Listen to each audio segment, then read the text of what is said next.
Hello everyone, welcome back to child care with Ayurveda. दोस्तों, आज मैं आपसे बात करूंगा न्यूबॉर्न बेबी के डेंजर साइन के बारे में कि यदि आपको न्यूबॉर्न बेबी के अंदर ये लक्षण दिखते हैं तो आपको तुरंत अपने डॉक्टर को दिखा लेना चाहिए। सबसे पहला डेंजर साइन है दोस्तों, फास्ट ब्रीदिंग।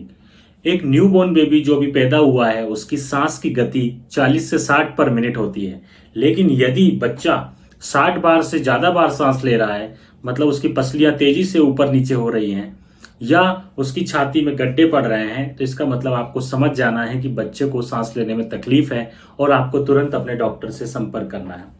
दूसरा डेंजर साइन है साइनोसिस, मतलब हाथ पैरों का नीला पड़ना। तो दोस्तों, जन्म के समय न्यूबॉर्न बेबी के हाथ और पैर थोड़े से नीले हो सकते हैं और यह नॉर्मल होता है। 2 से 3 दिन में यह अपने आप ठीक हो जाता है। लेकिन यदि हाथ पैर का नीलापन बढ़ता जा रहा है या यह नीलापन होठों में, मुंह के अंदर, नाक पर इस तरह से नीलापन कंटिन्यू बढ़ रहा है, तो फिर इसमें आपको डॉक्टर को दिखाने की जरूरत है। तीसरा डेंजर साइन है दोस्तों, वॉमिटिंग एंड डायरिया। वॉमिटिंग मतलब उल्टी आना। दोस्तों, आपको यहां पर समझना होगा कि रीगर्जिटेशन एक अलग चीज होता है, वॉमिटिंग एक अलग बात है। रीगर्जिटेशन मतलब होता है जो बच्चे दूध पीते हैं उसका कुछ हिस्सा दूध बाहर निकाल देते हैं, वो नॉर्मल होता है। जब भी हम बच्चों को, न्यूबॉर्न बेबी को दूध पिलाते हैं तो उसका 25% मैक्सिमम वो भी बच्चे बाहर निकाल सकते हैं, जिसे हम रीगर्जिटेशन कहते हैं। यह नॉर्मल होता है। और वॉमिटिंग होता है कि जब बच्चे उबके लेते हैं और उबके लेने के साथ में दूध बाहर निकालते हैं तो उसको हम वॉमिटिंग कहते हैं। तो रीगर्जिटेशन नॉर्मल है, इसमें घबराने की जरूरत नहीं है। लेकिन यदि बच्चे को वॉमिटिंग हो रही है तो फिर आपको अपने डॉक्टर को जरूर दिखाना चाहिए। अगला डेंजर साइन है डायरिया। दोस्तों, न्यूबॉर्न बेबी यदि 3 से 4 दिन में एक बार पॉटी जाता है तो वो भी नॉर्मल है, और यदि एक दिन में 4 से 5 बार पॉटी जाता है तो भी नॉर्मल है। लेकिन यदि न्यूबॉर्न बेबी एक दिन में 7 से 8 बार पॉटी जा रहा है, या वो जो पॉटी जा रहा है वो एकदम, उसकी कंसिस्टेंसी एकदम लिक्विड है, बिल्कुल पानी की तरह जा रहा है, तो फिर आपको अपने डॉक्टर को दिखाने की जरूरत है। हो सकता है बच्चे को कोई इन्फेक्शन हो गया हो जिसके कारण उसको डायरिया हुआ हो, तो उसको इन्फेक्शन का कंट्रोल होना बहुत जरूरी होता है। अगला डेंजर साइन है दोस्तों, बच्चे का मिकोनियम को पास न करना। मिकोनियम होता है जब बच्चा पहली बार जब स्टूल पास करता है तो जो ब्लैक ब्लैक कलर का जो गाढ़ा सा एक स्टूल पास होता है उसे ही हम मिकोनियम कहते हैं।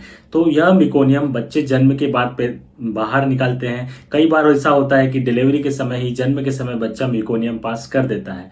लेकिन यदि बच्चे को 24 घंटे हो चुके हैं और बच्चे ने स्टूल पास नहीं किया है तो फिर यहाँ पर आपको अपने डॉक्टर से संपर्क करने की जरूरत है। हो सकता है उस बच्चे को इम्परफोरेटेड एनस हो या और कुछ ऐसा इंटेस्टाइनल ऑब्स्ट्रक्शन हो जिसके कारण कि बच्चा स्टूल पास नहीं कर पा रहा है।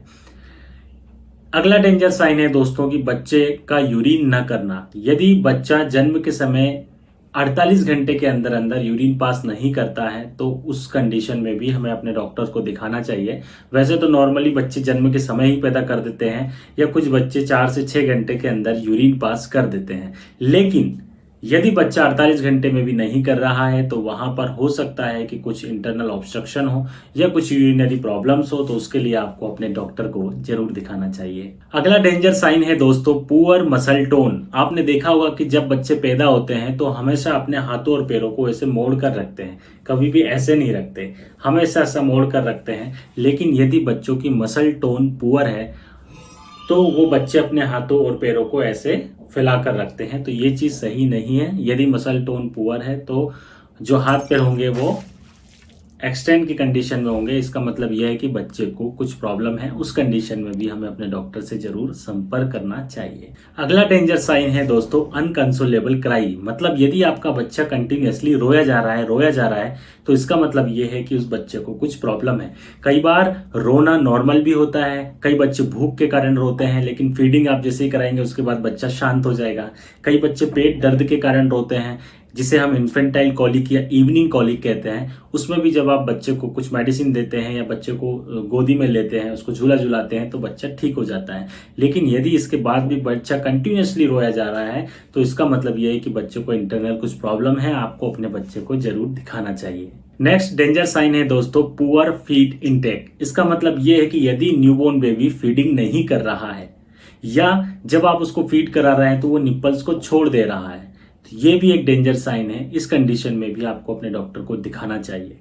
नेक्स्ट डेंजर साइन है सीजर्स या झटके आना। यदि न्यूबॉर्न बेबी को झटके आ रहे हैं और बच्चा मूवमेंट कर रहा है, अपने हाथ पैरों को ऐसे पटक रहा है या अपनी आंखों को ऊपर की तरफ कर रहा है, मुंह से या झाग आ रहे हैं, तो इस तरह की यदि सीजर्स के झटके आपको न्यूबॉर्न बेबी में दिख रहे हैं तो आपको जरूर डॉक्टर को दिखाना चाहिए। लास्ट डेंजर साइन है दोस्तों बच्चे के हाथ और पैरों का पीला पड़ जाना। यदि बच्चे में बिलिरुबिन की मात्रा बहुत ज्यादा बढ़ जाती है तो बच्चे को पीलिया हो जाता है, और जब बिलिरुबिन बहुत ज्यादा मात्रा में बढ़ जाता है तो वो हाथों और पैरों में भी पीलापन कर देता है। यह कंडीशन ठीक नहीं है, जिसे हम नियोनेटल जॉन्डिस कहते हैं। तो यदि हाथ पैरों में पीलापन हो गया, इसका मतलब यह है कि बच्चे को फोटोथेरेपी देना पड़ सकता है, या और ज्यादा बिलिरुबिन अगर बढ़ चुका है तो बच्चे को ब्लड ट्रांसफ्यूजन की जरूरत होती है।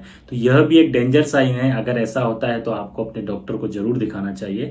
दोस्तों, ये जो डेंजर साइन मैंने बताए हैं इनको आप बिल्कुल इग्नोर ना करें। आपके न्यूबॉर्न बेबी की केयर के लिए ये डेंजर साइन आपको याद होना चाहिए कि अगर इसमें से कुछ भी लक्षण आपको बच्चे के अंदर दिख रहे हैं तो आप अपने पीडियाट्रिशियन से जरूर संपर्क करें।